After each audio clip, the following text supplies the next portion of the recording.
19 त्यामध्ये असं लिहिलेलं आहे की नीतिमानाला फार कष्ट होतात तरी परमेश्वर त्या सर्वातून त्याला सोडवतो.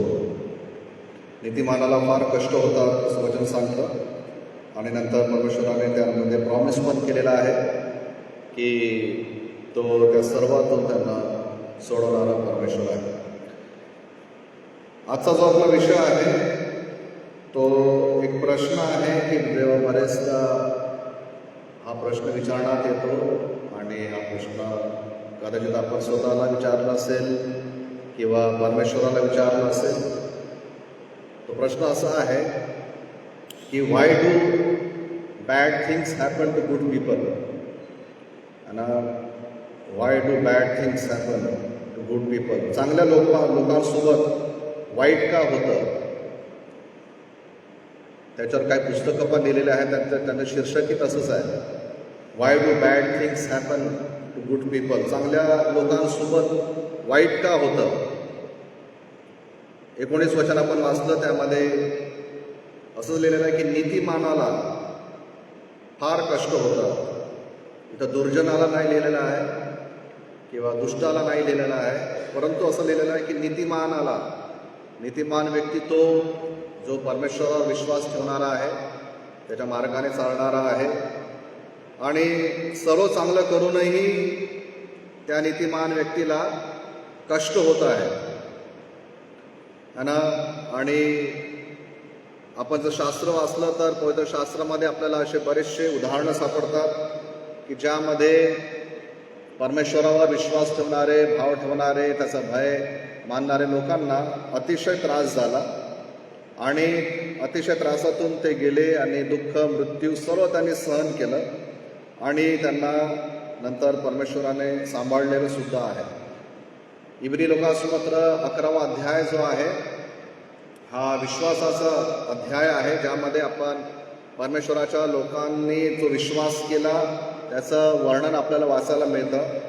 परंतु त्याच अध्यायाच्या शेवटल्या भागांमध्ये जेव्हा आपण येतो तर त्या ठिकाणी असं लिहिलेलं आहे की अनेक लोकांना मृत्यू सोसावी लागली, त्यांना आरीने कापण्यात आलं, तलवारीने घात करण्यात आला, त्यांना मृत्यू देण्यात आली, दंड देण्यात आलं, अनेक प्रकारचे त्रास विश्वासणाऱ्यांना देण्यात आले. हे त्याच अध्यायामध्ये आपल्याला सापडतं. इब्री 11मध्ये पहिले काही वचनं आपल्याला आशीर्वादित वचनं वाटतात की कशा प्रकारे नीतिमान लोकांनी विश्वास केला आणि त्यांना आशीर्वाद मिळाला, परंतु त्याचा शेवटचा भाग आपल्याला असं सांगतं की त्या लोकांना त्राससुद्धा झाला. आणि हे सत्य आहे आणि आपल्यालाही बरेचदा हा प्रश्न पडतो की चांगल्या लोकांसोबत वाईट का होतं. हा व्यक्ती चांगला होता पण याच्या जीवनामध्ये अशी वाईट परिस्थिती का आली. काही प्रश्न आहेत जे बायबलमध्ये आपल्याला वाचायला मिळतात आणि जर आपण जगामध्ये विचार जरी केला, काही प्रश्नांची उत्तर आपल्याला मिळत नाही किंवा उत्तर मिळाले तरी समाधानकारक मिळत नाही की ज्याच्यामध्ये आपल्याला समाधान वाटेल. सभोपदेशकाचे पुस्तक, उपदेशक पुस्तकाचं 7वा अध्याय आणि 15 वचनामध्ये उपदेशक असं लिहितो. उपदेशक 7 अध्याय आणि 15 वचनामध्ये, एखादा धार्मिक मनुष्य धर्माचरण करीत असता तरी तो नष्ट होतो आणि एखादा दुष्ट मनुष्य अधर्माचरण करीत असतानाही दीर्घायू होतो. हे सर्व मी आपल्या व्यर्थ गेलेल्या दिवसात पाहिले आहे. तो म्हणतो की एखादा धार्मिक मनुष्य धर्माचरण करीत असता तरी तो नष्ट होतो आणि एखादा दुष्ट मनुष्य अधर्माचरण करीत असतानाही दीर्घायुष्य होतो. सभोपदेशकचे पुस्तक थोडं फिलॉसॉफिकल पुस्तक आहे आणि वाचताना एक वेगळ्याच प्रकारचं म्हणजे चांगलं वाटतं की तो म्हणतो की एक धार्मिक मनुष्य आहे पण तो धर्माचरण करत आहे परंतु तो नष्ट होत आहे. मग एक व्यक्ती आहे जो अधर्म करत आहे तरीही त्याला दीर्घायुष्य प्राप्त होतं, असं आपण बरेचदा आपण पाहिलेलं सुद्धा आहे. नवीन करारामध्ये प्रभू येशू ख्रिस्ताने एक दाखला सांगितला. त्या दाखल्यामध्ये असं आहे की एका शेतामध्ये एका स्वामीने गहू पेरले आणि रात्री ते झोपले असताना दुसऱ्या दिवशी असं दिसून पडलं की त्या गव्हासोबत जंगली झाडंसुद्धा वाढले. आणि मग त्यांचे जे नौकर होते, दास होते, त्यांनी त्या स्वामीला म्हटलं की आम्ही ते जंगली झाडं उपटून टाकू का? परंतु स्वामी असं म्हणतो की नाही, आता नको उपटू, त्यांना एकत्र वाढू दे. गहू आणि जंगली झाडं एकत्र वाढू दे, परंतु जेव्हा कापणीचा समय येईल तेव्हा दोघांना वेगळं वेगळं करण्यात येईल. म्हणजे गहू आणि जंगली बी हे एकत्र वाढू दे असं स्वामी त्याला म्हणतो. आणि तीच परिस्थिती आज सुद्धा आहे. एका साईडला आपण पाहतो धर्मी परमेश्वराच्या मार्गावर चालणारे लोकही आहेत, परंतु त्याचमध्ये काही अधर्मी प्रकारे चालणारे पण लोक आहेत. परमेश्वर त्यांचा तुरंत नाश करत नाही. आणि हा प्रश्न बरेचदा आपल्याही मनात येतो की मग जेव्हा अधर्मी लोक जगामध्ये आहेत तर परमेश्वर त्यांचा तुरंत लगेच नाश का करत नाही? परंतु अधर्मी लोकांच्या उपस्थितीमध्ये धर्मी लोकांना त्रास होत आहे.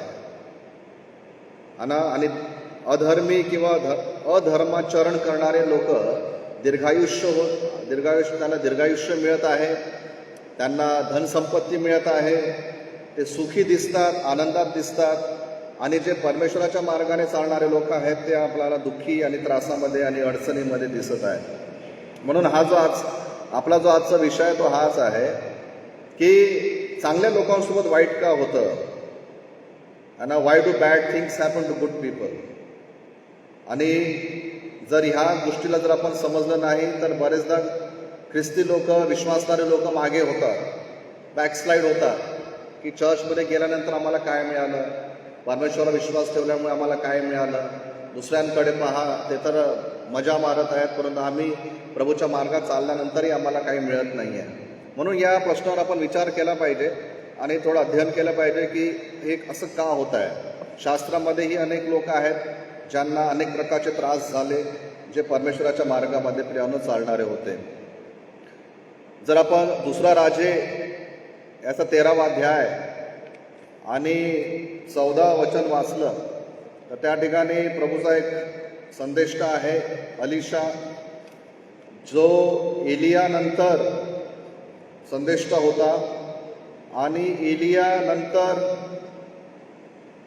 अलिशाने डबल अद्भुत कार्य केले.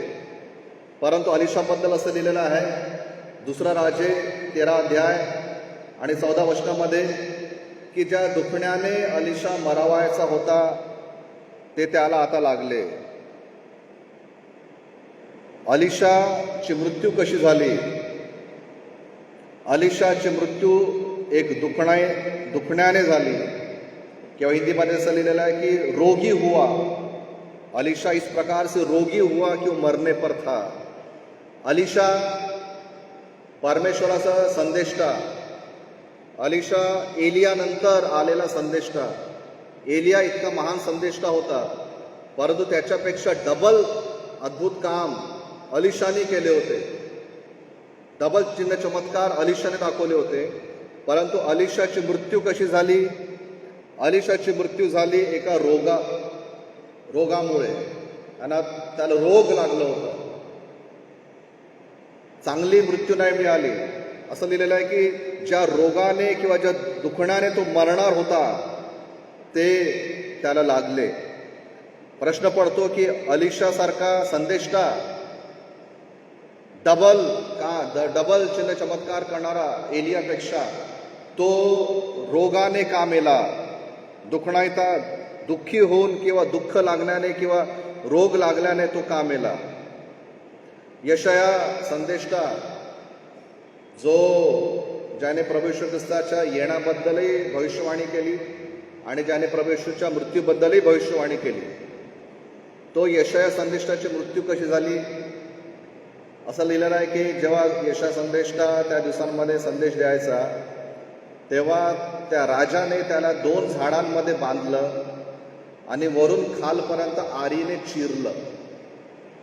वरून खालपर्यंत आरीने चिरून 2 भाग करून यशया संदेष्टाला मारण्यात आला. तो यशया जे आपण बरेचदा त्याचे पुस्तक वाचतो. का होतं प्रियांनो असं कधी आपण विचार केला पाहिजे की असं का होतं, चांगल्या लोकांसोबत वाईट का होतं. सुरुवात तर आपण या प्रकारे आपण केली पाहिजे. अनुवादाचे पुस्तक 29 अध्याय, अनुवाद 29, ड्यूटरनॉमी 29, 29 अध्याय अनुवाद आणि याचं 29 वचन. अनुवाद याचं पुस्तक 29वा अध्याय आणि 29 वचन. यामध्ये असं लिहिलेलं आहे की गुप्त गोष्टी आपला देव परमेश्वर याच्या स्वाधीन आहेत, पण प्रगट केलेल्या गोष्टी आपल्या व आपल्या वंशजाच्या निरंतराच्या आहेत. याचा हेतू हा की ह्या नियमशास्त्राची सर्व वचने आपण पाळावी. या ठिकाणी एक गोष्ट लिहिलेली आहे. या वचनाच्या सुरुवातीला जर आपण वाचतो, गुप्त गोष्टी आपल्या परमेश्वर देवाच्या स्वाधीन आहेत. Hidden things belong to God असं लिहिलेलं आहे. म्हणजे काही गोष्टी अशा आहेत ज्या परमेश्वराने स्वतःच्या स्वाधीन ठेवलेल्या आहेत. काही गुप्त गोष्टी अशा आहेत, काही गोष्टी अशा आहेत, काही प्रश्नांची उत्तर असे आहेत, काही एक्सप्लेनेशन्स असे आहेत की जे परमेश्वराने स्वतःमध्ये गुप्त करून ठेवलेलं आहे आणि ते त्याने मनुष्यावर प्रगट केलं नाही आहे. प्रत्येक प्रश्नाचं उत्तर परमेश्वर देईलच हे बायबल आपल्याला शिकवत नाही.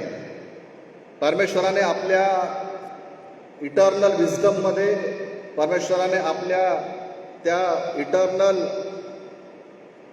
बुद्धीमध्ये, त्या सार्वकालिक बुद्धीमध्ये परमेश्वराने काही गोष्टी स्वतःच्या स्वाधीन ठेवलेल्या आहे. हे आपण आपल्याला ॲक्सेप्ट करावं लागेल.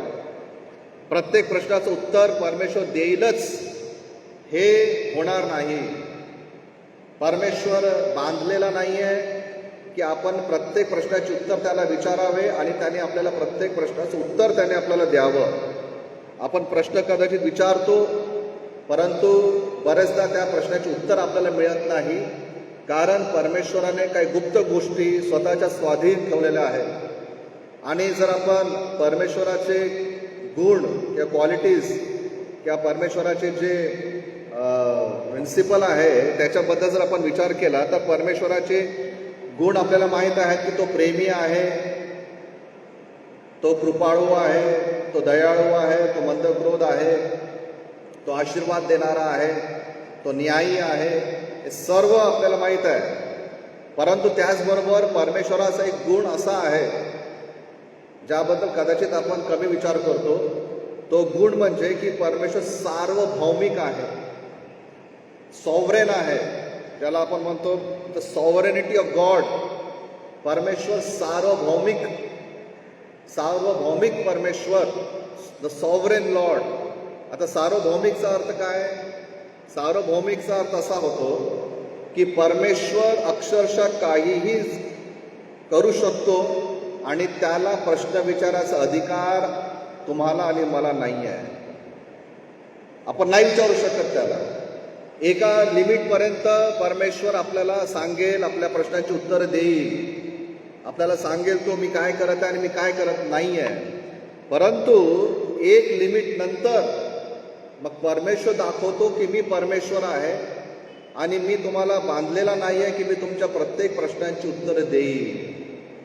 आपण बरेचदा पाहतो बायबलमध्ये बऱ्याचशा अशा घटना आहेत जे आपल्याला विचलित करतात, आपल्याला डिस्टर्ब करतात, आपल्याला समजत नाही की हे का होत आहे. उदाहरणार्थ जेव्हा मोशे इस्रायली लोकांना त्या कनान देशातून बाहेर घेऊन येत होता आणि त्या ठिकाणी असं लिहिलेलं आहे की परमेश्वराने फारोचे मन कठोर केले आणि मग त्याने इस्रायली लोकांना जाऊ दिले नाही. स्टोरी आपल्याला माहीत आहे की मोशे फारो समोर जायचा, त्याला म्हणायचं की माझ्या लोकांना जाऊ दे. फारो म्हणायचा की मी नाही जाऊ देणार. मग एक पिढा आली मग पिढा आल्यानंतर मग फारो म्हणतो की जा. मग काही वेळानंतर असं पण लिहिलेलं आहे की परमेश्वरानेच फारोचं मन कठोर केलं आणि मग फारोने म्हटले की नाही, मी नाही जाऊ दे. मग आता प्रश्न असा येतो की जेव्हा परमेश्वरच फारोचं मन कठोर करत आहे तर मग फारोची चूक काय आहे? जेव्हा परमेश्वरच म्हणत आहे की फारो मी तुझं मन कठोर करील, मग त्याच्यामध्ये फारोची काय चूक आहे? असे बरेचसे घटना आपल्याला बायबलमध्ये आपल्याला वाचायला मिळतात की असं वाटतं, बरेचदा प्रश्न असा निघतो की परमेश्वरानेच त्या अदन वाटिकेमध्ये झाड लावलं आणि मग त्यांना म्हटलं की तुम्ही ते फळ खाऊ नका. मग प्रश्न असा विचारण्यात येतो की जर परमेश्वराची इच्छा होती की त्यांनी फळ खाऊ नये तर मग परमेश्वरानेच त्या वाटिकेमध्ये झाड का लावलं? जर परमेश्वराने झाडच लावलं नसतं तर मग त्यांनी फळ खाल्लंच नसतं, आणि खाल्लं नसतं तर आज ही परिस्थिती आली नसती. बरेचसे प्रश्न आहेत पवित्रशास्त्रामध्ये आणि त्या प्रश्नांचे उत्तर आपल्याला समाधानकारक मिळत नाही. काही अंशी मिळू शकतात, परंतु त्यामध्ये एक गोष्ट मला आणि तुम्हाला ॲक्सेप्ट करावं लागेल, ती ही की परमेश्वर सार्वभौमिक आहे. काही गुप्त गोष्टी त्याच्या स्वाधीन आहेत आणि तो बांधलेला नाही आहे की आपल्या सर्व प्रश्नांची उत्तर देईल.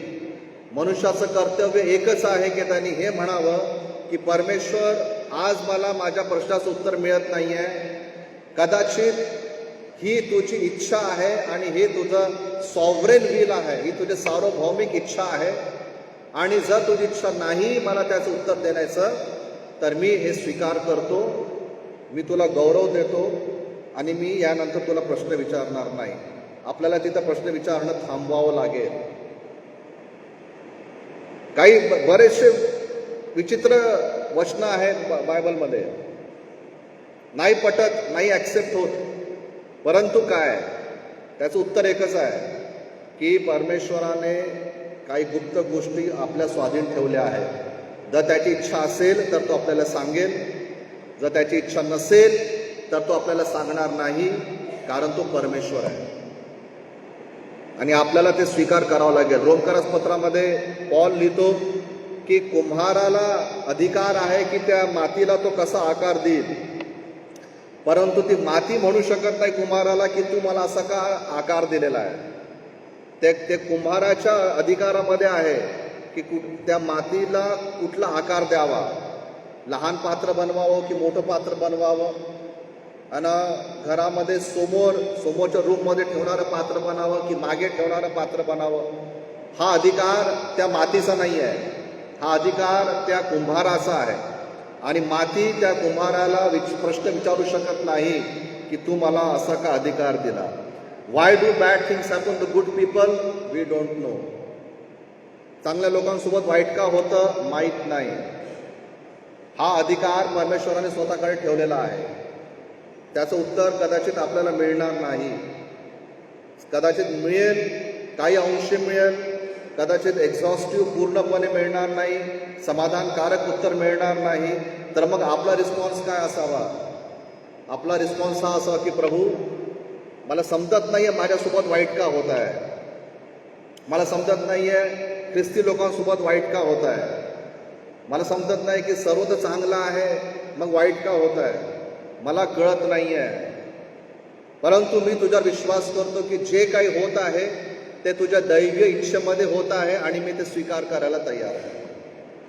यशायाने म्हटलं असेल की परमेश्वर पिता, मी तर तुझ्या पुत्राच्या येण्याची भविष्यवाणी केली, त्याच्या मृत्यूची पण भविष्यवाणी केली, आणि मला कशी मृत्यू मिळाली, 2 झाडांमध्ये बांधून मला कापण्यात आलं.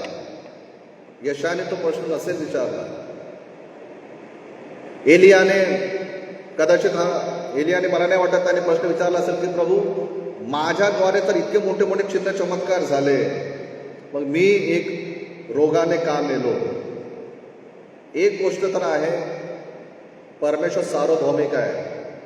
आपल्या जीवनात जर आजारपण आहे, दुःख आहे, त्रास आहे, त्याचा प्रश्न जर आपण विचारत आहे परमेश्वराला आणि त्याचं उत्तर जर आपल्याला मिळत नाही आहे, तर आपण हे स्वीकार करून घेतलं पाहिजे की परमेश्वराने ही गोष्ट स्वतःच्या अधिकारात ठेवलेली आहे आणि जर तुम्हाला उत्तर देत नाही तरीही मी त्याच्यावर विश्वास करत राहीन, कारण तो परमेश्वर आहे. दुसरी गोष्ट ही की जेव्हा हा प्रश्न विचारण्यात येतो की चांगल्या लोकांसोबत वाईट का होतं, and now why bad things happen to good people, या प्रश्नाचं उत्तर शोधण्यासाठी मला असं वाटतं या दोन शब्दांचा अर्थ किंवा डेफिनेशन शोधलं पाहिजे. बॅड थिंग्स म्हणजे काय, वाईट गोष्टी म्हणजे काय, what is the definition of bad things, वाईट गोष्टींची व्याख्या काय आहे, परिभाषा काय आहे. आणि दुसऱ्या शब्दाचं जे आपल्याला डेफिनेशन शोधायला पाहिजे ते हे की गुड पीपल म्हणजे कोण. है ना, आपण प्रश्न काय विचारत आहे, चांगल्या लोकांसोबत वाईट का होतं. अर्थ शोधायला पाहिजे की चांगले लोक म्हणजे कोण आणि वाईट जे होत आहे ते वाईट म्हणजे काय. Why do bad things happen to good people, तर who are the good people आणि what does it mean when we say bad things म्हणजे काय.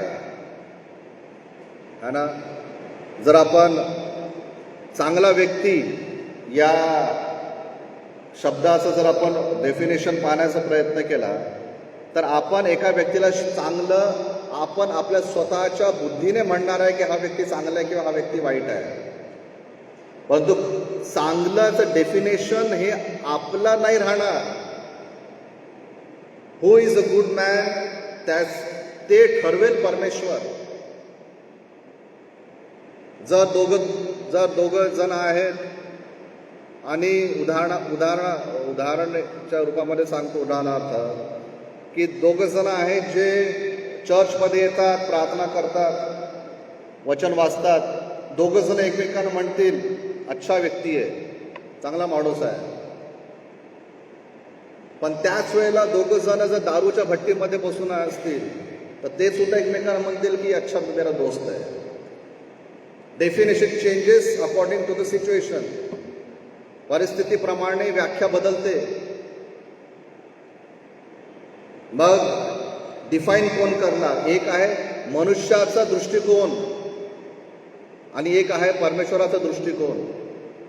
तर चांगला मनुष्य कोण हे ठरवू द्या परमेश्वराला, की तो सांगेल की चांगला मनुष्य कोण आहे. आणि रोमकारास पत्र 3 अध्याय 10 वचनाच्या समोर जर आपण वाचतो तर त्या ठिकाणी असं लिहिलेलं आहे परमेश्वराच्या दृष्टिकोनातून की एकही धर्मी नाही, एकही नाही. त्या ठिकाणी बरेचसे लिस्ट आहे की कशा प्रकारचा मनुष्य आहे. म्हणून परमेश्वरच डिसाईड करील की कोण व्यक्ती चांगला आहे. आपण नाही करू शकणार. आपण कदाचित फक्त त्याचं बाह्य स्वरूप पाहून सांगण्याचा प्रयत्न करू की हा व्यक्ती चांगला दिसत आहे, पण तो व्यक्ती खरंच चांगला आहे नाही आहे हे परमेश्वरच सांगू शकतो. आणि बॅड थिंग्स म्हणजे काय, वाईट होत आहे म्हणजे काय. त्यानं समजा मृत्यू आली तर आपण म्हणू की वाईट झालेला आहे, परंतु मृत्यू तर परमेश्वराच्या दृष्टिकोनातून एक आशीर्वादच आहे. आपण म्हणतो की चला या व्यक्तीची मृत्यू झाली, परंतु मृत्यूचं जर डेफिनेशन जर आपण शोधण्याचा प्रयत्न केला तर मृत्यू परमेश्वराकडून मनुष्याला मिळालेला एक आशीर्वादच आहे. आपण म्हणतो की हा व्यक्ती गेला, तो गेला नाही, तो उलट या जगापेक्षा एका चांगल्या जगामध्ये तो गेलेला आहे. मनुष्य आपल्या बुद्धीने, आपल्या समजप्रमाणे, आपल्या लिमिटेशन्सप्रमाणे तो डेफिनेशन देण्याचा प्रयत्न करतो, परंतु तो हे विसरतो की राईट डेफिनेशन जे आहे, योग्य परिभाषा जी आहे ते परमेश्वरच देऊ शकतो. परमेश्वराचं वचनच योग्य सांगू शकतं की वाईट म्हणजे काय. कदाचित ज्या गोष्टीला आपण वाईट म्हणत आहे ते कदाचित आपल्यासाठी चांगलं आहे, आणि कदाचित ज्या गोष्टीला आपण चांगलं म्हणत आहे ते कदाचित परमेश्वरी दृष्टीमध्ये वाईट आहे. म्हणून डेफिनेशन जर आपल्याला शोधायचं आहे तर मी काय विचार करतो कोणाबद्दल याच्यापेक्षा महत्वाचं हे आहे की परमेश्वर काय बोलतो त्याच्याबद्दल. आणि मी ज्या गोष्टीला वाईट म्हणत आहे त्याच्यापेक्षा हे महत्वाचं की परमेश्वर त्या गोष्टीबद्दल काय म्हणत आहे. आपल्याला बिब्लिकल पर्स्पेक्टिव्हने विचार करावा लागेल की व्हॉट डज इट मीन जेव्हा आपण हे म्हणतो की हा चांगला मनुष्य आहे, किंवा आपल्याला बायबलच्या दृष्टिकोनातून अर्थ काढावा लागेल की जेव्हा आपण म्हणतो की वाईट म्हणजे काय. आणि जेव्हा आपल्याला राईट डेफिनेशन शास्त्रातून मिळतील तेव्हा आपण म्हणू शकतो की याच्यासोबत वाईट झालं की चांगलं झालं. है ना. एक वचन आपल्याला माहित आहे, यशायाचे पुस्तक याचं 57 अध्याय, यशाया 57 आणि वचन 1 आणि 2, आयझाया 57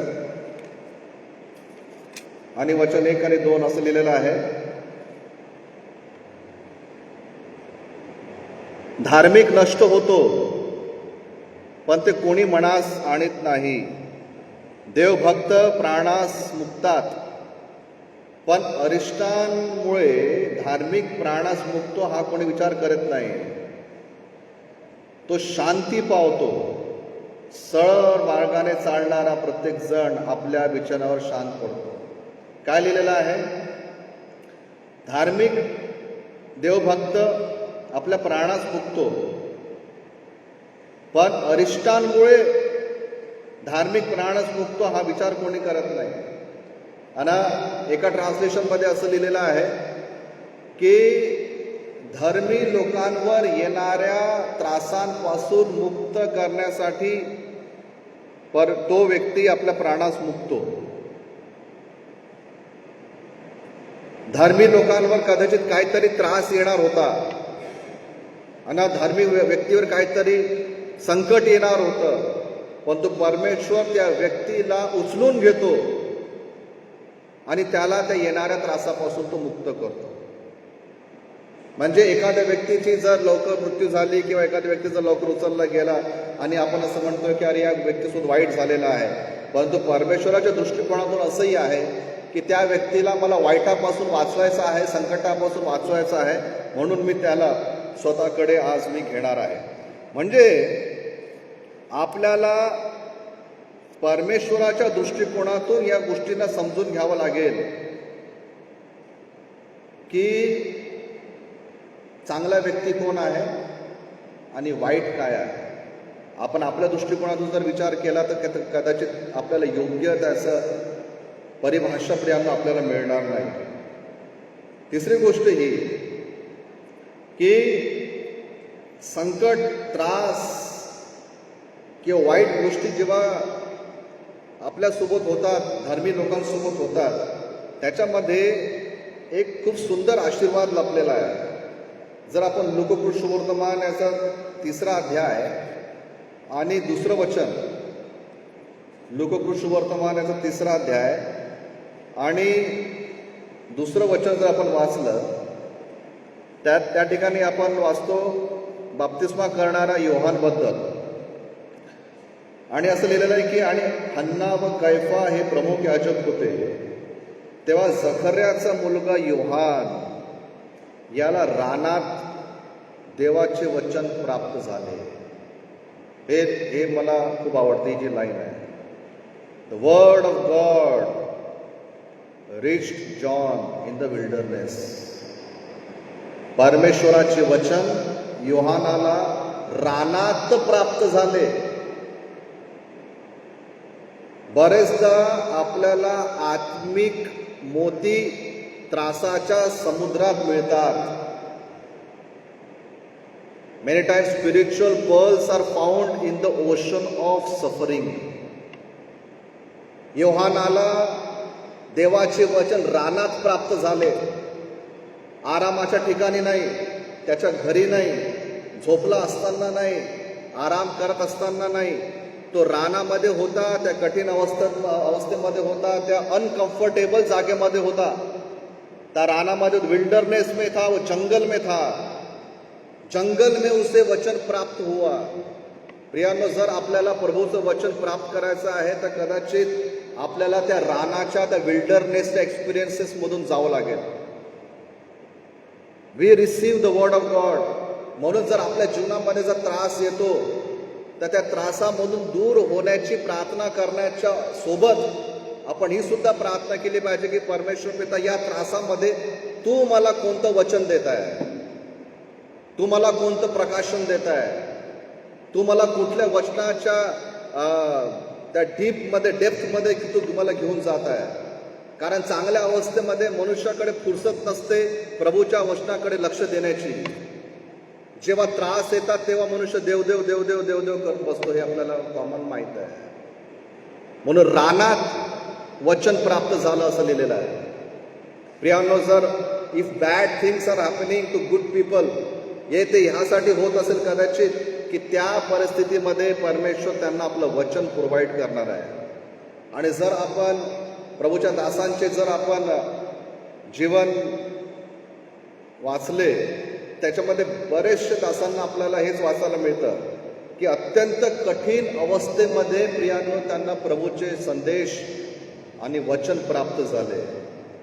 म्हणून तो जो रानाचा जो एक्सपिरियन्स होता, तो कदाचित आपल्याला असं वाटेल की तो त्रासामध्ये होता, परंतु त्या त्रासामध्ये योहानाला आशीर्वाद हा मिळाला की त्याला देवाचे वचन प्राप्त झाले.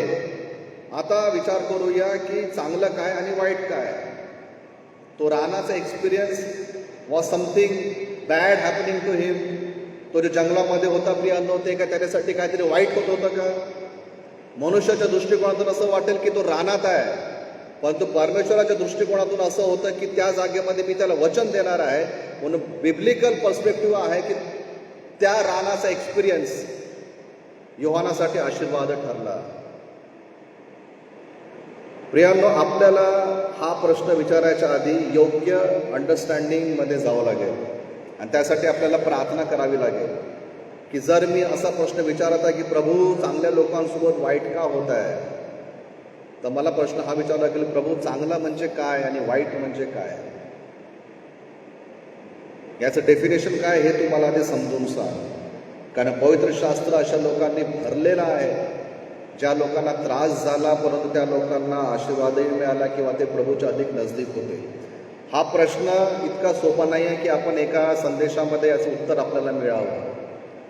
परंतु जात असताना आपण कमीत कमी इतका तरी आपण विचार घेऊन जाऊ शकतो की पहिली गोष्ट ही की गुप्त गोष्टी परमेश्वराच्या हातात आहे. सर्व गोष्टी तो आपल्याला प्रगट करणार नाही आणि या प्रश्नाचं उत्तर आपल्याला एक्झॉस्टिव्हली किंवा पूर्णपणे आपल्याला मिळणार नाही. पहिली गोष्ट. दुसरी गोष्ट ही की ज्या गोष्टीला मी चांगलं म्हणत आहे, ज्या व्यक्तीला मी चांगलं म्हणत आहे, परमेश्वराच्या दृष्टीने ते खरंच चांगलं आहे का? आणि ज्या गोष्टीला मी वाईट म्हणत आहे, नुकसान म्हणत आहे, ती गोष्ट परमेश्वराच्या दृष्टिकोनातून वाईट आहे का? आपल्याला योग्य डेफिनेशन मागावं लागेल परमेश्वराला. आणि शेवटची गोष्ट आहे की कदाचित या वाईट गोष्टी आपल्यासाठी आशीर्वादच ठरत आहे. कारण रानामध्ये जेव्हा योहानाला वचन प्राप्त झालं, आपल्यालाही या अवस्थेमध्ये प्रभूचं वचन प्राप्त होऊ शकतं.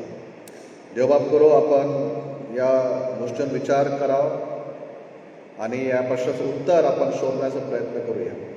प्रार्थना करू. आपण आपल्या जागेवर उभं राहूया आणि मग प्रार्थना करून प्रभूची प्रार्थना करूया. आशीर्वाद घेऊन आपण समाप्त करूया. आपण प्रार्थना करू. आपल्या जागेवर आपण उभं राहू. आणि जर हा प्रश्न आपल्या मनात आहे की प्रभू का होत आहे मला कळत नाही आहे, प्रभू तुम्हाला योग्य समजते. देवबाप, आमची प्रार्थना आहे प्रभू, जीवनात बरेच प्रश्न आहेत, आमच्या बुद्धी सामर्थ्याच्या पलीकडे, आमच्या समजण्याच्या सीमेच्या पलीकडे आहेत प्रभू.